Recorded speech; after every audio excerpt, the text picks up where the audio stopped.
Assalamualaikum warahmatullahi wabarakatuh. Selamat datang di vlog saya kawan-kawan. Mudah-mudahan semuanya berada dalam keadaan sehat dimanapun berada dan apapun aktivitas yang dilakukan di siang hari ini. Tepatnya hari ini tanggal 13 hari Jumat jam 9:12 menit. Mudah-mudahan kawan-kawan semua mendapatkan rezeki yang barokah dari Allah. Dan ada sebagian orang membuat Jumat berkah. Nah, itu ditujuan untuk supaya dia itu mendapatkan rezeki yang berkah. Kemudian anak istrinya, keluarganya selamat dari musibah dan mara bahaya.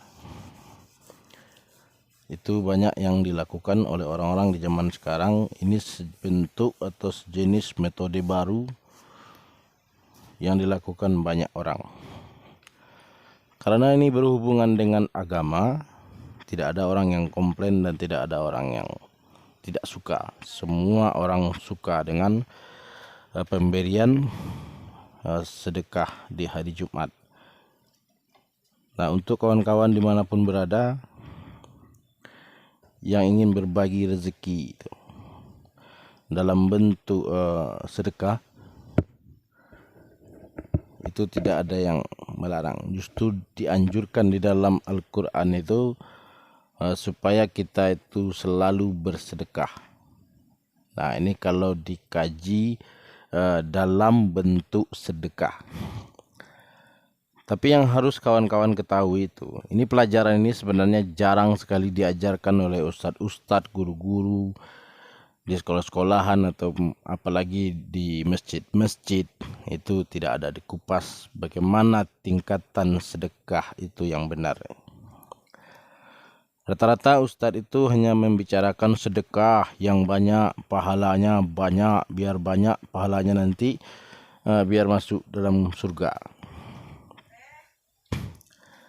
Nah, itu yang biasa dikoar-koarkan orang, ustadz-ustadz ataupun guru-guru mengaji yang selalu membahas tentang sedekah itu. Tapi dia tidak pernah mengatakan atau jarang mengatakannya di tempat umum apa tingkatan sedekah itu. Ketika seseorang itu mendapatkan harta, yang pertama dia lakukan itu adalah mengeluarkan zakat dari harta yang dia peroleh itu. Semakin banyak harta yang dia dapat itu, maka semakin banyak pula zakat yang harus dia keluarkan. Nah, menurut peraturan ulama, zakat sekarang itu dibikin 2,5%. Kalau Anda mendapatkan rezeki hari ini 100.000, berarti zakatnya 2,5%, berarti 2.500. Dan kemudian setelah berzakat itu ada lagi di bawahnya namanya infak. Infak itu berapa harus dikeluarkan, terserah. Infak itu bebas. Mau 2% kek, mau 3% kek, mau 10% pun tidak apa-apa. Gunanya infak itu menyempurnakan zakat. Seandainya hitungan zakat kita itu berkurang dari hitungan Tuhan, nah maka kita tutupi lagi dengan infak, zakat, dan kemudian berinfak. Setelah berinfak, barulah masuk di titik yang nomor 3, namanya sedekah. Apa manfaat dari sedekah itu? Sedekah itu ada 3 manfaatnya. Yang pertama, menjauhkan orang itu dari mara bahaya. Yang kedua, membukakan pintu rezeki. Dan yang ketiga, mensucikan dirinya dari dosa. Nah, itulah manfaat sedekah itu. Jadi kalau kawan-kawan ingin berzakat, ingin berinfak, ingin bersedekah, harus mengetahui duit apa yang dikeluarkan itu. Apakah itu duit zakat, apakah itu duit infak, apakah duit sedekah. Nah, jadi segala sesuatu itu harus dikerjakan dengan ilmu. Termasuk meminum kopi, itu juga harus pakai ilmu. Kalau minum kopi yang habis kita pesan itu tidak pakai ilmu, maka kita langsung sosor aja, maka bibir itu dijamin melepuh. Nah, jadi harus ada ilmunya.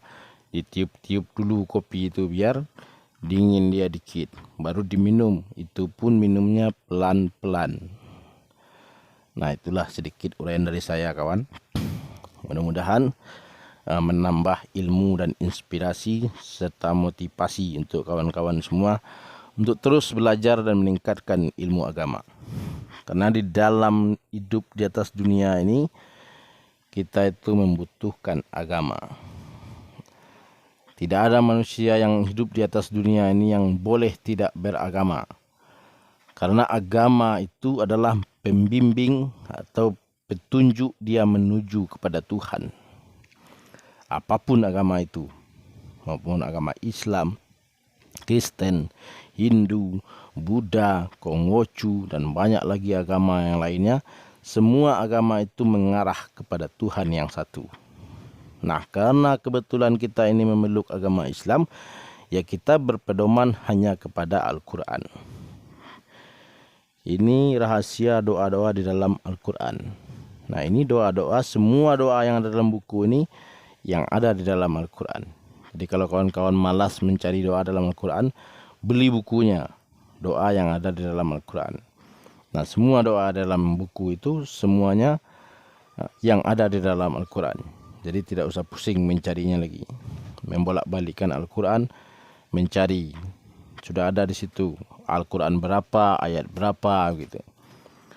Oke kawan, kita akan lanjutkan visi dan misi saya ini membacakan Iqra 1 sampai Iqra 6. Mudah-mudahan Allah memberikan saya umur yang panjang, mata yang sehat, jasmani dan rohani yang sehat. Karena untuk membaca Al-Quran itu mengajarkan Iqra itu harus membutuhkan jasmani dan mata yang sehat. Kalau mata yang sakit, rabun jauh atau rabun dekat, maka tidak bisa baca ini. Itu dijamin itu. Jadi salah satu nikmat Tuhan yang harus kita syukuri itu adalah kita mampu atau bisa melihat dengan mata yang baik. A'udzubillahi minasyaitonirrajim. Bismillahirrahmanirrahim. Di video sebelumnya sudah masuk di halaman 8 dan sekarang ini masuk di halaman 9 Iqra 2. Nah, ini pelajaran anak kecil ini.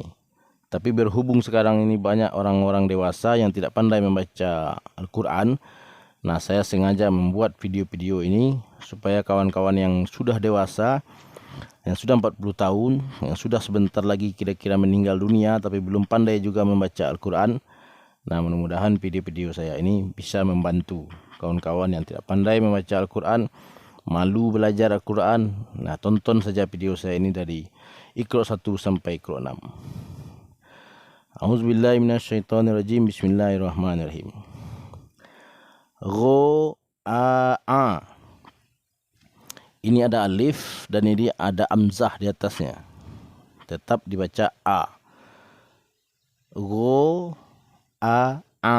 Nah, ini harus hati-hati membacanya. Jangan go a. Go a. Itu enggak boleh. Harus dijelaskan. Ro'a. A. Nah, dia latih hidung itu, jangan menghembuskan asap rokok aja yang pintar.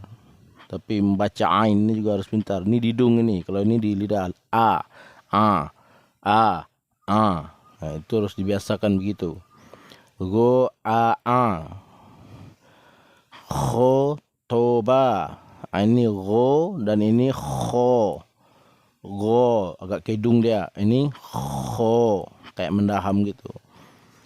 Khotoba. Hadama. Rohoko. Nah, ini agak susah juga ini. Ini kho dan ini ko. Rohoko. Nah, ini latih-latih terus ya. Kalau nggak bisa latihan dulu. Khoko. Khoko. Ini tenggorokan, gede tenggorokannya kayak ular mau menelan mangsa itu. Ko. Dan ini kho. Ini ko. Azoma. Kelihatan ya. Azoma. Sorofa. Anako. Yasa'a. Ini ain lagi nih. Wajada. Kelihatan? Syaghola.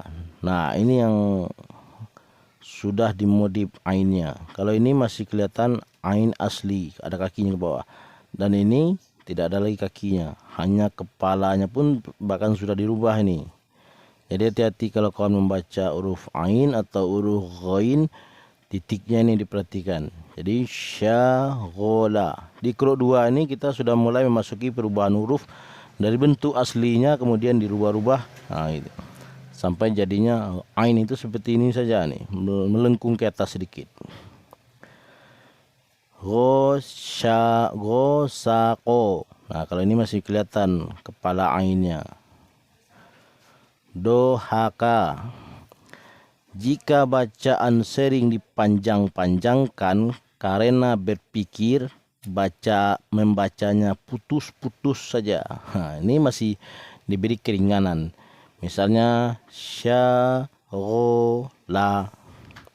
gosako. Boleh begitu. Kita lanjut yang bawah. Tolaba, akhoza, wadoa, zojaro, abasa, batako. Ini batako. Fataha, zazo'a, so'ada, to'ana, syabaro, ghodoba, ghozaro, hasana, nasyato, roja'a. Gitu kawan. Jadi sehari selembar, sehari selembar, sehari selembar. Begitu saja terus setiap hari, tapi dipastikan yang selembar itu bisa fasih bacaannya. Ini selembar nih hari ini bisa. Nah, besok balikin lagi selembar lagi gitu. Jadi sisa umur yang diberikan Tuhan kepada kita itu bisa kita manfaatkan untuk belajar membaca Al-Quran. Nah, walaupun nanti kita tuh meninggal dunia tidak pandai membaca Al-Quran, itu akan Allah berikan nilai bahwa kita itu meninggal dalam keadaan menuntut ilmu agama. Nah, gitu. Jadi tidak perlu kawan-kawan nanti belum tamat Iqra 6 ini tapi sudah meninggal dunia karena keburu tua. Banyak kawan-kawan saya tuh yang umur 50 tahun baru belajar membaca Iqra. Tapi alhamdulillah sampai sekarang dia masih hidup. Sudah tamat Iqra 6 tapi masih hidup, belum meninggal. Dia sudah baca Al-Quran dan baca tafsirnya sekarang dia. Jadi udah ada kemajuan gitu. Oke kawan, selamat hari Jumat. Hari Jumat ini adalah hari yang terbaik di antara 7 hari. Dan 1 tahun itu hari terbaiknya adalah bulan Ramadan. Terima kasih kawan atas waktunya.